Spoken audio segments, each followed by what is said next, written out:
मेरे प्रियो, कैसे रहते हैं? हमेशा आप आनंद के साथ रहना है। प्रतिदिन आनंद में रहने के लिए प्रभु यीशु मसीह कहता है, मैं तुम्हारे संग रहता हूं। यीशु के साथ चलने की अनुभव में हमें आना है। यीशु के साथ दिन को शुरुआत करना, उसी में अंत करना है। हमेशा वो साथ रहेगा। इसलिए आप अपने मन में यीशु को हमेशा स्मरण रखना है। प्रभु आपको आशीष देगा। जी हाँ, आप आशीषित होने के लिए चाहते ना?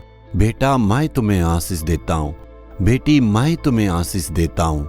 यीशु के नाम से आशीष देता हूँ। आप धन्य स्त्री है, धन्य पुरुष है। बाइबल किसको धन्य पुरुष, धन्य स्त्री के रूप में कहता है? रोमियो 4 अध्याय में 7वें वचन में आप देखिएगा कि धन्य वे है जिनके अधर्म क्षमा हुए और जिनके पाप ढांपे गए हैं। धन्य है, इसका मतलब प्रभु आपको आशीष दिया है। हम यही सोचते हैं आशीष का मतलब बड़े घर, मकान, धन दौलत और बड़ी गाड़ी रहने से ही प्रभु का आशीष हम धन्य पुरुष करके समझते हैं। वो नहीं है। हम ऐसे ही सोचते हैं, ऐसा नहीं है। कितने बड़े बड़े धनवान लोगों के पास पैसा, धन दौलत ज्यादा है, उनका नुकसान हो जाता है और पूरे देश से भाग जाते हैं ना। इसका मतलब वो आशीष नहीं है। इसका मतलब सचमुच में आशीष का मतलब ये है, जिसके अपराध को प्रभु ने क्षमा किया है, जिसके पाप को प्रभु ने क्षमा किया है, वे ही धन्य पुरुष है। उसके मन में सचमुच में आनंद और खुशियां रहेगी। क्या आपके पास ये अनुभव है? आपका पाप का प्रभु क्षमा किए? क्या आपके अपराध को प्रभु ने ढका है? कैसे होगा? कौन मुझे मदद करेगा? कितना पैसा इसलिए खर्चा करना होगा? पैसा की खर्चा करने से ऐसे नहीं होगा। कितना कोशिश करने से, पैसा खर्च करने से पाप की क्षमा नहीं होगी। पाप की क्षमा जो है प्रभु की ओर से मिलने वाला आशीष है। कौन क्षमा कर सकता है? हमारे पापों के लिए प्रायश्चित जिसने किया है, वही हमारे पाप को क्षमा कर सकता है। यीशु मसीह हमारे पापों के लिए मरा करके लिखा हुआ, बिना लहू बहाए क्षमा नहीं होती करके लिखी है। इसलिए एक मनुष्य की पाप की क्षमा के लिए एक पवित्र लहू की बहना है। उस लहू अति पवित्र रूप में रहना करके लिखा हुआ है। इस संसार में कौन पवित्र है? हम सब तो पापी है। इसलिए खुद प्रभु जो है मानव के रूप में अवतार होकर आया और मानवता के लिए अपने पवित्र लहू बहा के क्रूस पर उन्होंने मरा।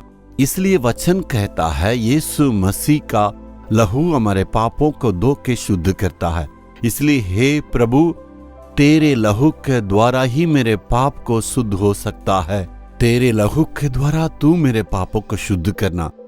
जिस वक्त एक व्यक्ति इस प्रकार पूरे मन से प्रार्थना करेगा, तब यीशु का लहू हमारे सारे पापों को धो के शुद्ध करता है। जब हम प्रार्थना करते हैं, हमारे पापों को प्रभु ढक देता है, उसका लहू हमें छिपा लेता है। वही धन्य पुरुष है, धन्य स्त्री है। वही कह सकते हैं प्रभु की ओर से हम धन्य पुरुष है। क्या ये अनुभव है? अगर नहीं तो आज बोलना, यीशु तेरे लहू जो क्रूस पर बहाया, उस लहू से मेरे अपराधों को तू आज साफ करना है। मेरे पापों को तू क्षमा करना, मेरे अपराधों को दूर करना है। हम यही समझते हैं पाप का मतलब खून करना, बड़े बड़े हत्या करना। ऐसा नहीं है।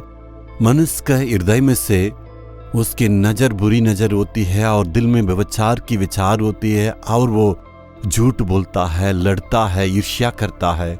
ऐसे पापे मनुष्य के दिल को दूषित करता है। प्रभु यीशु ने खुद कहा, इसका मतलब मनुष्य के मन से बुरी विचार और गंदे विचार, सारी बातें मेरे दिल में है। प्रभु, ये सारी बातों को मेरे दिल से तू दूर करना, माफ करना है। तेरे लहू से मुझे धोना है प्रभु, मेरे अपराधों को क्षमा करना करके प्रार्थना करने से प्रभु यीशु मसीह अपने लहू से धो के नए दिल को आपको देगा।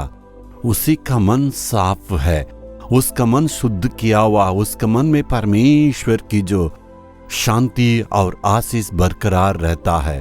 वही धन्य स्त्री है, धन्य पुरुष है। यदि ऐसे रहने से प्रभु को स्तुति करना है।